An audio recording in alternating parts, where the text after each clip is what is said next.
Hello everybody, Mac here. Welcome back to the show. I had something very different planned for today's video, but then this guy showed up and I just really wanted to get my hands on him, get him out of the box, put him on camera and see what he's all about.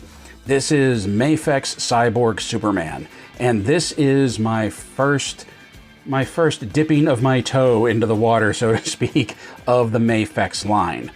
And I kind of felt like it was the right time to try out the Mafex figures. There's a lot of Mafex figures, especially DC and Marvel, that are starting to get reissued this year. There's rumor that the Asbat figure is going to get reissued as well, which I'm very excited about that. Also, my enthusiasm for the DC Multiverse line has kind of been waning in the past few months, maybe even up to a half year. And I know comparing this to a Multiverse figure, this being like an $80 figure and the Multiverse figures being anywhere from what, $25 to $40, it's not a fair comparison. I understand that. And I'm not trying to compare the two. It's just, I decided I needed something different for my DC figures. And I wanted to go with Henshaw here because not only is it a new line, a new scale, a new company, it's a new character. This is somebody that I don't already have from the Multiverse line. So I decided to try it out with this guy. Hopefully, it's going to be as good as videos I've seen of Mafex figures. Now, before we go any further, please, if you're new to the channel, drop down and hit that subscribe button because according to the metrics, probably about 60% of you watching this aren't subscribed. And if you like Henshaw, if you like the return of Superman, and hey, who doesn't, go ahead and hit that like button. Also, please don't forget to check me out on Ko-fi and consider joining a hopefully growing group of collectors so that we can talk about this fun, insane hobby of ours. Now, back to this guy. This is what I'm gathering the standard for the Mafex packaging. I seem to remember that like a few years ago, their packaging was much more dynamic, much more in your face, that like on the back, it even had like comic book panels like plastered over it. I can't remember if that was Mafex or if that was Amazing. I forget what the other one is, but while we're on the back here, we have some nice promotional shots of the figure in action. We have some great poses, some great cape work, posing right here, close-ups of every angle of his cyborg head. Get a look at his accessories. Switching around back up front, we just have a big window that shows you all of the accessories that are in it. Once again, a pretty nice image of Henshaw down here and that classic swooping Superman logo with the DC logo right there. All in all, this isn't impressive packaging, I'm not gonna lie. I dig that the figure is pretty much what sells it. But other than that, like, all of this up front is not very wow. On the side, though, I do like the Superman logo, the classic Superman flight pose, even though he's a cyborg. And over here, there is a real good, real imposing look at Cyborg Superman. And he is 164 in the line. Up top, we have that Superman logo. Down below, hologram, all of this stuff. So, without further ado, let's get Henshaw out of the box, and let's take a look at Mafex DC Comics Cyborg Superman. Okay, here he is, Henshaw, out of the box, and putting the tape measure to him, we can see that he is just a hair, no pun intended, over 6.5 inches tall. Amazing Yamaguchi. That was the other manufacturer I couldn't remember. Amazing Yamaguchi. There you go. Now, back to our Mafex figure right here. First of all, look at the sculpt of this guy. I know for anybody that has collected Mafex and has other Mafex figures, this is probably standard fare for them. But for me, for this being the first figure I've had, this sculpt is fantastic. Look at that cyborg skull. Look at how like the human flesh just layers over top of it. It's not all part of the same thing. Like the the metal doesn't just like form up into the skin. You can see that there's like a layering over top of like this Terminator skull right here. And that's great. And you even have like with the hair that's left, you even have that Super S going on. And then even down in here, the sculpt, the body work, this is phenomenal. The gunmetal, the burnished silver, so like it's not completely like bright and shiny, like there's a wash to it, a darkness to it. I really like this. And then you get down here, this side of the body, the trunks, this leg, well, except for these right here, this is like classic Superman right here. This looks phenomenal. This is better than I was expecting, to be completely honest. I don't know what I was expecting, but this exceeds my expectations. And then on the back, we actually have the S on the back of his cape. And this feels like it might be like an iron-on. It's not like a decal, really. I think it's like an iron-on or it's glued on or something. I don't know, but there's texture to it. It's heavy, and it bends very well with the cape. The cape, of course, has a wire in it, so you can, like, you know, do it up with the cape. And the cape is a fairly heavy material that, man, this is awesome. Like, I kind of want to get the entire reign of the Superman line as it is already, just having him in hand this little bit. And yeah, I kind of like how in the movie universe they called it Reign of the Superman instead of Return of Superman. Kind of a better title for it, I think. But let's get to the articulation on this guy. The head will do a full 360 spin. You can see it's actually turning at the base of the neck right there. And it will turn, or at least it should, at the head. There we go. He can look way up, which I love for flight. He can look way down. He has some real good tilt side to side. Once again, I understand anybody that has Mafex figures has probably experienced this before, but this is a first for me. Let's get the cape out of the way. Arms will do a full 360, and the articulation is so smooth. So smooth. Not like I'm forcing it, like this is what it wants to do. All right.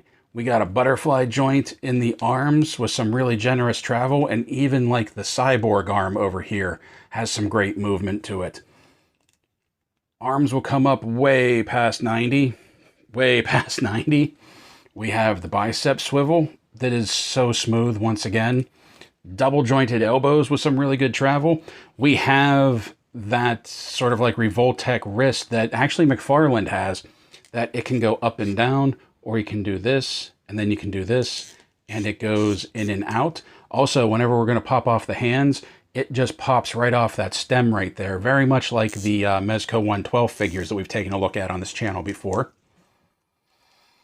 He has this ab cut right in here that he can do a full 360 at the abs. He can go back a little bit. He can go forward fairly well. And he has some real good side to side going on right there. But he also has the ball joint at the waist that he can do a full 360 right there. That gets him more to move back and more to move forward and more for the side to side, that whenever you're incorporating the two, you get some real good movement in the midsection of this guy. His legs will come way up. His legs will go back. His legs will come up, not 290, right about there, but, oh, he has drop down. I didn't expect that. Or does he? Not really. Okay, so that's about where his legs will go, out to the side. It has the hip joint for pivoting the leg. Not a fan of that. Like, I wish they would have just put a thigh cut on this guy. I didn't like it with Multiverse. I'm not a big fan of it right here. If I said I liked it just because it was Mafex, I'd kind of feel like a hypocrite, because I kind of dogged on the Multiverse line for always having that. I wish it would have just had a thigh cut right there, but you can... Whoop, it popped out. You can get it up and out to the side a little bit, so you can do that. Double jointed knees that move so smooth right there in that articulation. No boot cut, but the ankle ball joint does pivot. Okay. And the ankles will rock back. The ankles will rock forward. We have a forward-facing pin for rocker, and we have toe articulation. And while we're down here, like, let's even just get a better look at some of the cyborging right here. Once again, the metal, the gunmetal gray with a black wash on it. I think this looks great. It doesn't look old or battle scarred, but it doesn't look brand new anymore. I just think this whole thing, and then on the back right here, we have the piping going on. The cape will come up out of the way, obviously, so you can take a look at some of this. I think this just looks great. I also really like how out of the packaging, they sort of like swoop up the shoulders of the cape in like such a very classic, like especially 90s Superman, or any hero for that matter, pose, with the cape coming up and making those big arches. Out of the packaging, Henshaw comes with a set of clenched fists, and before we take a look at the other hands on him, I just wanted to show you the hands are held on a sprue, so like the pairs of hands are kept together, and I think that's really cool. And as you just saw on the sprue, he has a pair of classic Superman flight hands. He has a pair of open hands. He has a pair of relaxed open hands. And finally, he has a set of hands that is another type of clenched fist. You can see the thumb is out a little bit here, and a pointing finger. Now, one thing I wanted to show you is that when you take the hands off, there's really no pop. They don't pop on, they don't pop off. It's just pressure that holds them on, just like the Mezco 112 figures. Like there's no, it's just a peg and a socket. It's just pressure holding it in. There's no friction, or not friction, but there's no like ball joint or anything in there, or any like nubs that it has to pop on and off of. It just holds on there. Now, Henshaw doesn't have much in the way of accessories outside his different sets of hands, but he's a Superman. How much does he need? What he needs is this giant blaster gun right here that his arm kind of reforms into. And this looks great. I love the cabling that's right here. I love the detail work in it. I love that it has that same sort of burnished metal, that darkened, washed metal look going on to it. Now, this plugs into the figure. He doesn't hold it in the traditional sense. It plugs into him. And don't make the same mistake that I did, because at first I thought you just popped this hand off and the blaster fit on the wrist socket right there. And it didn't really fit. I was having a hard time getting it on, and then once I did get it on, it wouldn't really stay on. And it was only a few minutes ago that I realized the whole forearm comes off. And then this sockets right into it like that. I was trying to fit it on his wrist, but it fits right onto the elbow right there. And man, does that look good. Man, does that look so good. It molds right into it. It looks like, well, I mean, it was meant for him, but like, it looks like this is how he was meant to be shown. That's really cool.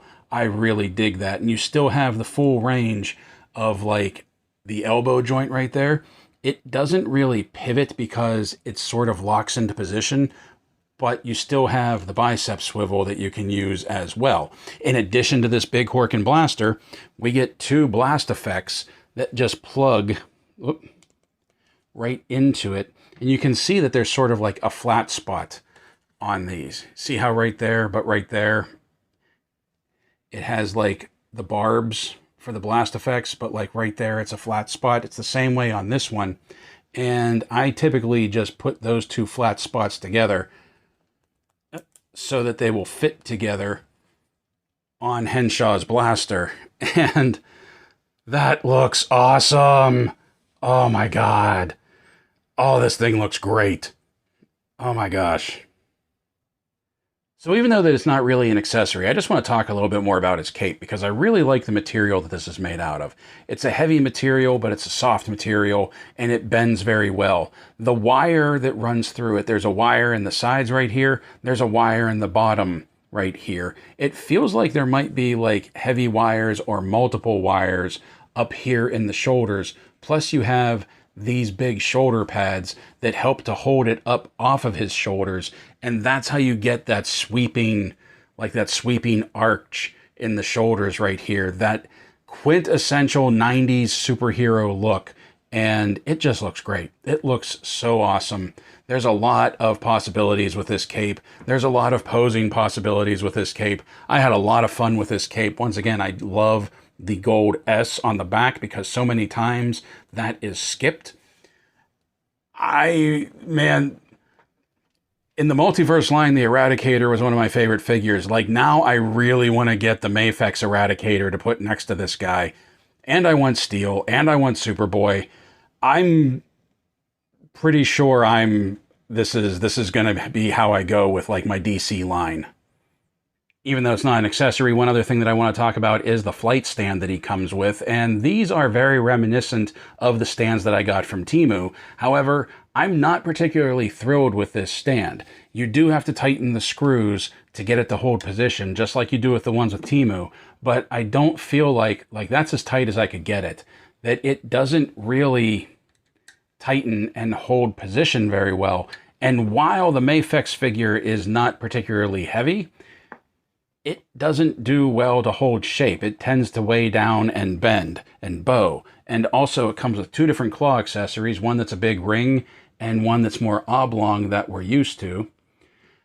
The big ring you can tighten as well. However, that's way too big for his waist or any part of him that he fits very loose in there. The oblong one isn't attached to, isn't permanently attached to the joint, and you have to make sure that it's upright, otherwise he'll fall out. And the clamps aren't permanently attached to, oh, sure, now they're going to make a liar out of me. They were popping out left and right when I was playing with it before. Maybe you have to pay attention. Yeah, there you go. The clamps aren't permanently attached to it, and there's no way to tighten them, so it's really not going to hold position. All in all, quite honestly, I think the Temu stand that I was taking a look at is better quality stand than this. And speaking of the DC line, for size comparison, here he is beside the Mezco 1/12 Wonder Woman and the Mattel, I think the line was just called Multiverse Wonder Girl, Cassie Sandsmark. You can see that he sizes up fairly well with the Mezco figure, but with the Mattel figure over here, even though Cassie is shorter like she should be because she's a teenager in this guise, the proportions, I think, are way off when you compare it to these two over here. Here he is beside Hasbro G.I. Joe Classified Series Beachhead and Python Patrol Copperhead. Here he is beside Hasbro Marvel Legends Captain Marvel and Psylocke from the Nimrod 3-pack. Here he is beside Lanyard Toys City Hunter Predator and Xenomorph Drone. Here he is beside NECA Toys Dungeons & Dragons Warduke and Grimsword.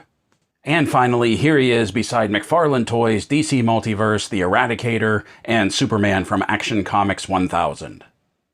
So first off, like I said at the beginning, I am not trying to compare this to the DC Multiverse line. That is an unfair comparison, and I'm aware of that. It's just that I haven't been having much fun with the Multiverse line, and that is purely a personal thing. Like, I'm not saying the Multiverse line isn't fun.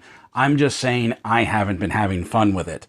I have been having fun with my Mezco 1/12 Wonder Woman. I just didn't have anything else to pose her with, to put her with, to sort of like, you know, play things out with.